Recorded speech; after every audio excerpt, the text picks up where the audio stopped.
ultimate fanfare.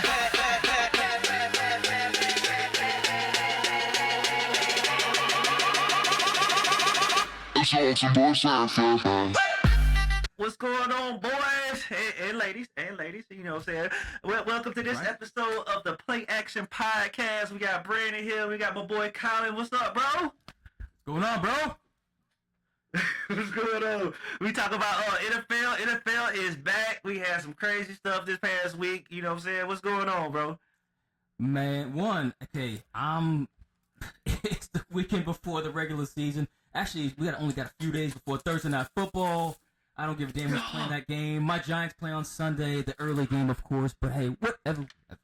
So anyway, speaking of the NFL, we've been talking about Micah Parsons. Is he getting his contract? Obviously, he got traded to Green Bay. And so I wonder, should we give Jerry Jones some freaking credit for, like, standing on business, 10 toes down? He said, hey, look, Micah is here. We do what we want, and he's going to do whatever he wants to do. And these picks can be used now to improve the team, kind of insinuating that Micah might not be healthy in the beginning of the season. But those 2 first-rounders they got, they're going to Green Bay. They're going to be so low, they're going to be like high second-rounders. So now you just traded Micah Parsons, in my opinion, for 2 second-rounders and a pack of cigarettes. And Micah is 26 in his freaking prime. Shut up, stupid. I'm sorry, man. That was rude. But anyway, Green Bay is pushing all their chips in. Are they Super Bowl contenders? Or are they pretenders? Is Jerry losing his mind? I know it's a whole bunch of questions, bro. I'm sorry, I'm all over the place. Hey, break it down for me, man. I'm losing my mind. Oh, you good, bro. You good. I've been watching the Netflix series documentary on the Cowboys, and it's kind of led me to believe, Jerry, he always goes against what everybody conventional thinking. Everybody, telling him to go right, he's gonna go left. So this is another situation like that where we talked about it. He traded Herschel Walker back in the day. Yes. Now, granted, Herschel Walker was at the end of his career, not entering his prime like Parsons is, but he still traded him away, and he got like 5 picks for him. So that laid the foundation for the early '90s Cowboys team. I highly doubt that these 2 first-round picks are going to lead to Troy Aikman or Emmitt Smith. So I don't know what is going on with Jerry with this decision.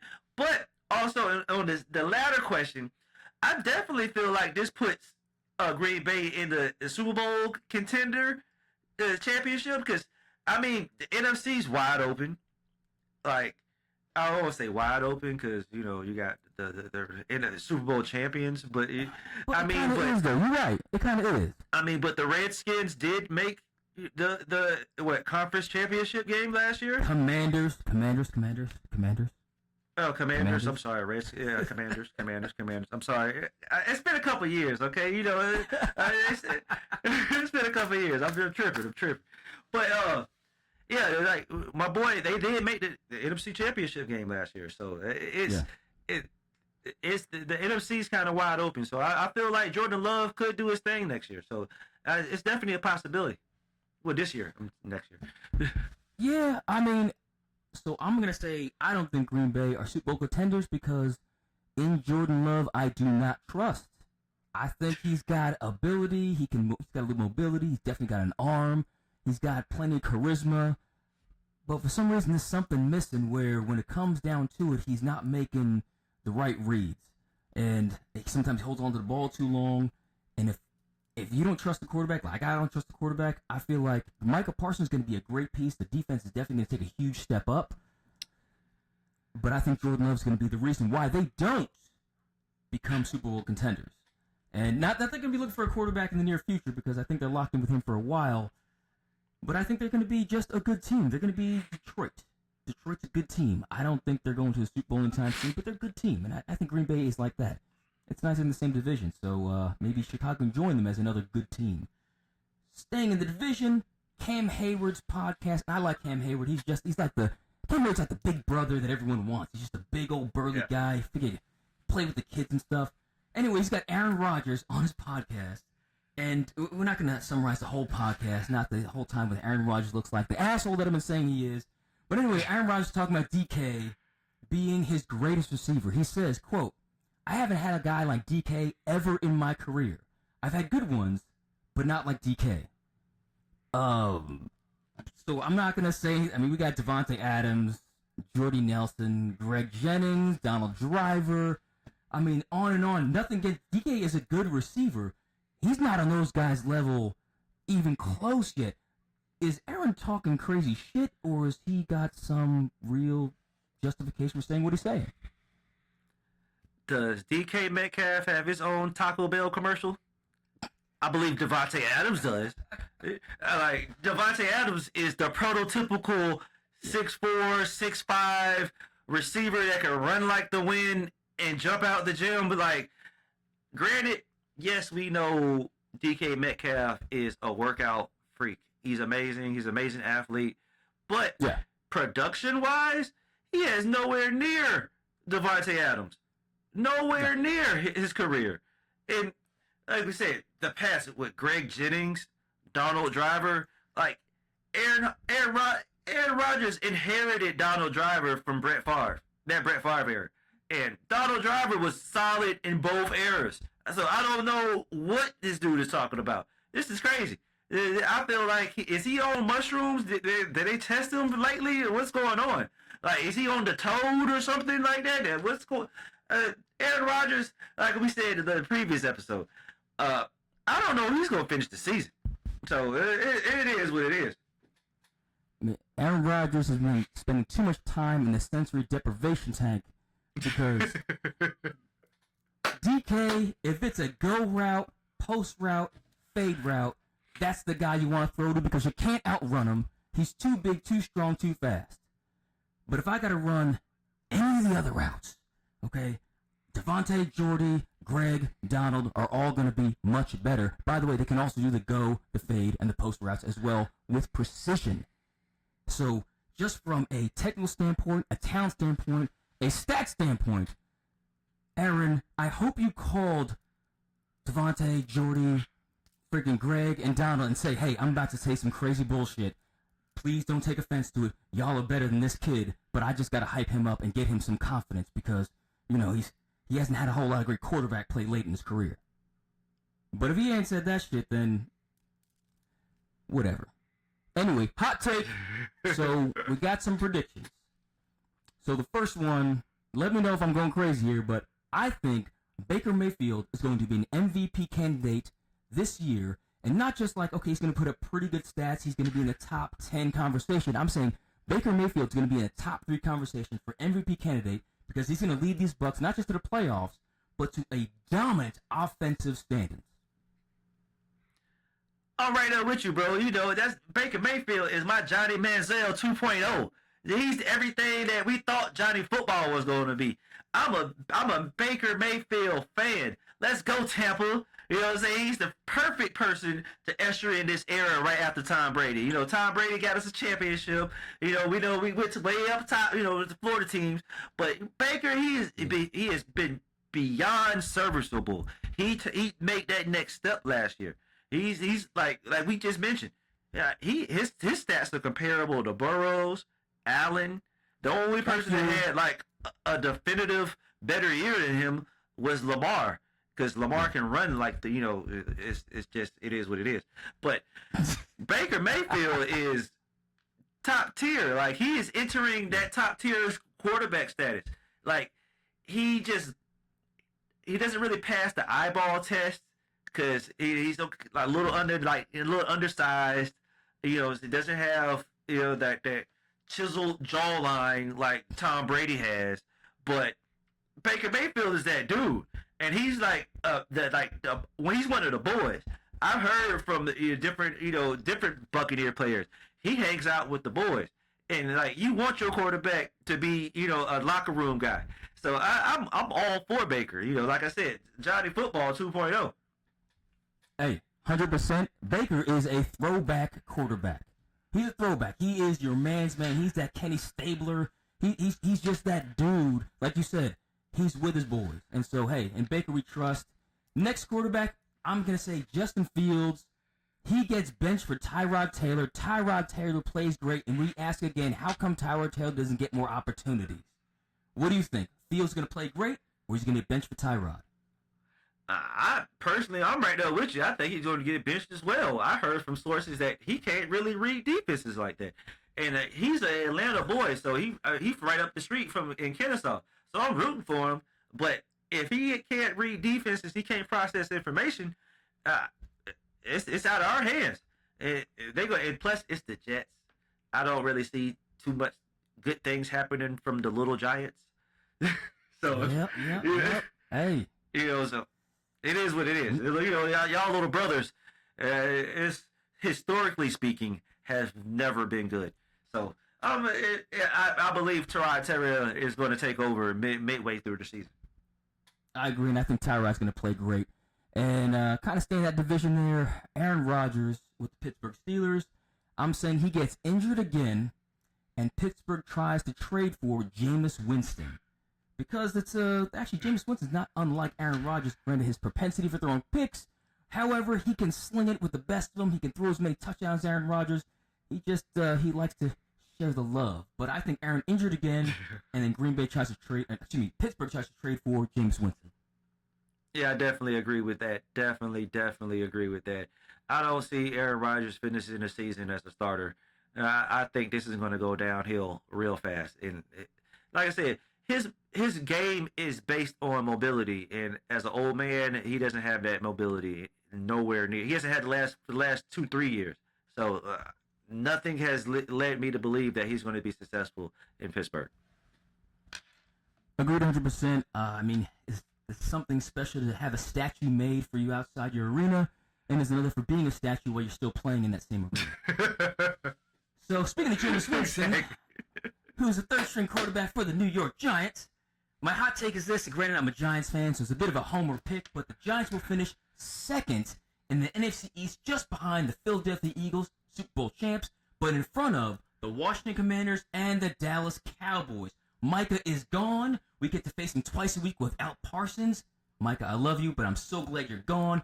Washington gets to face Green Bay week 2 with Parsons, while Giants get to face Cowboys week 2 without. I said the Giants win. Washington gets thrashed. And again, the Giants end up with a pretty decent season. Now, let me just caveat this with, I'm not saying the Giants are going to win 10 games. I'm saying they're going to win. They're going to be second in the NFC East and just have a game more than the Commanders, which might be the Commanders win 8 games, the Giants win 9. That's all. Not that hot.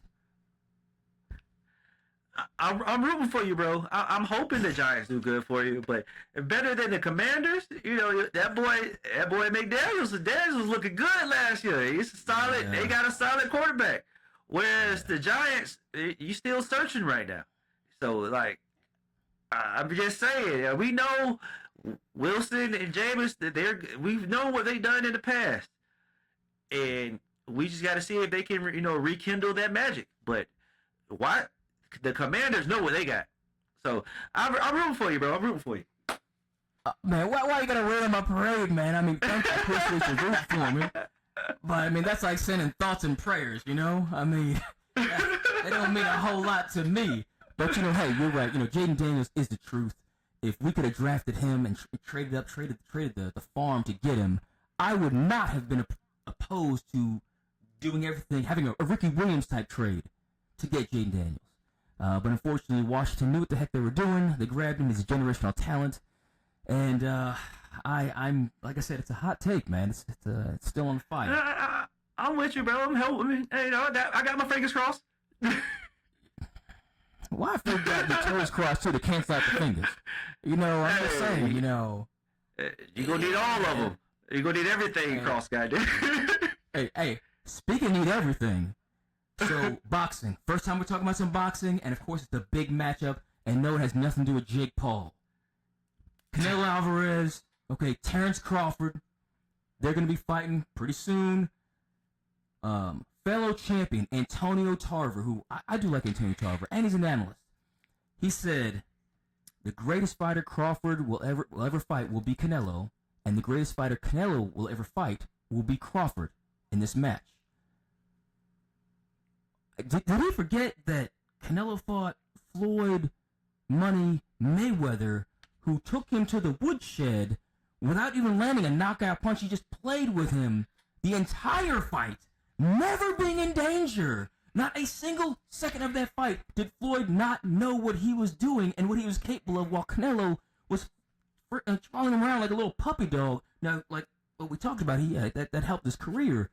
But come on now, this is some cap here, and I don't know, the young kid, I don't know, stop the cap, whatever it is, stop it, Mr. Tarver, because Crawford is great, but he ain't no Mayweather, not yet.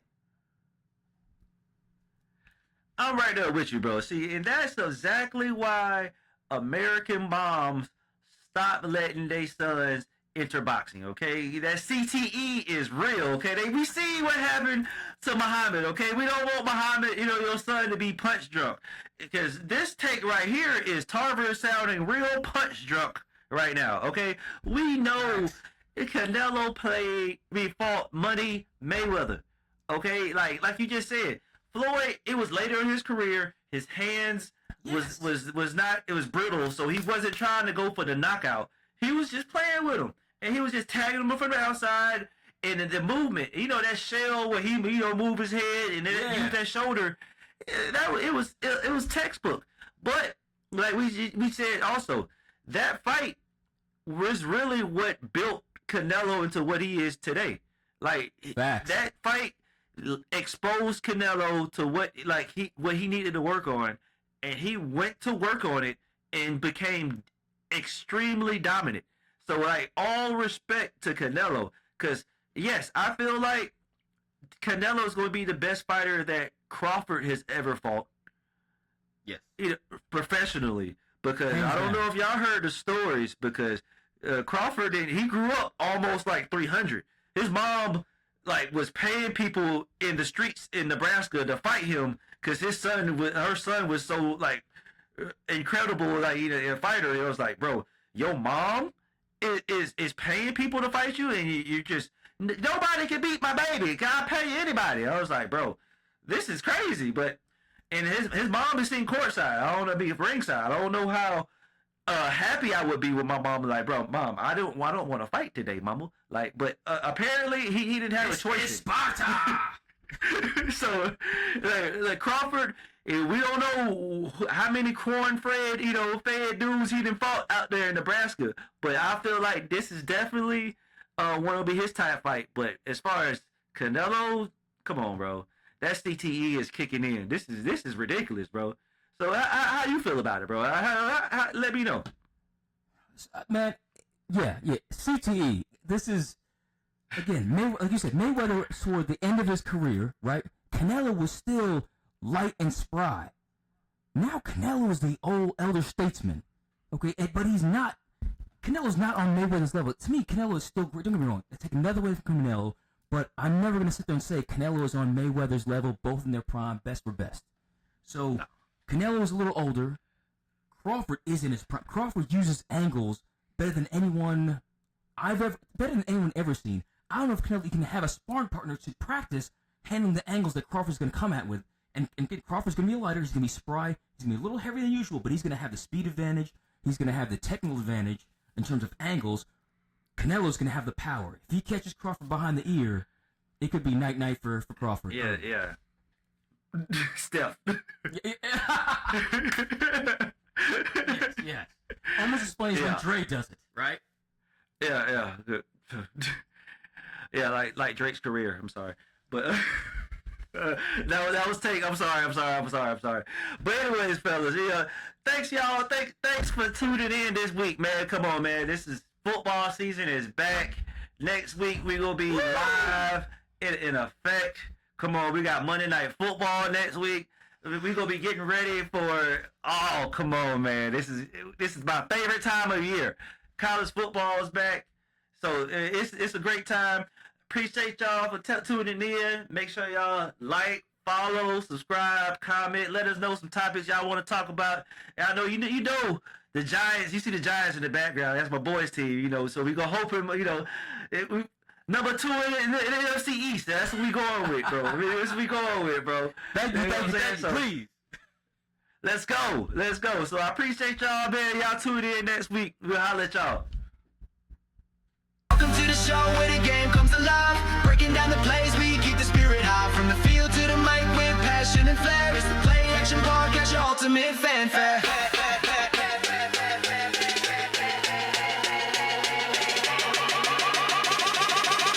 It's all to more fanfare.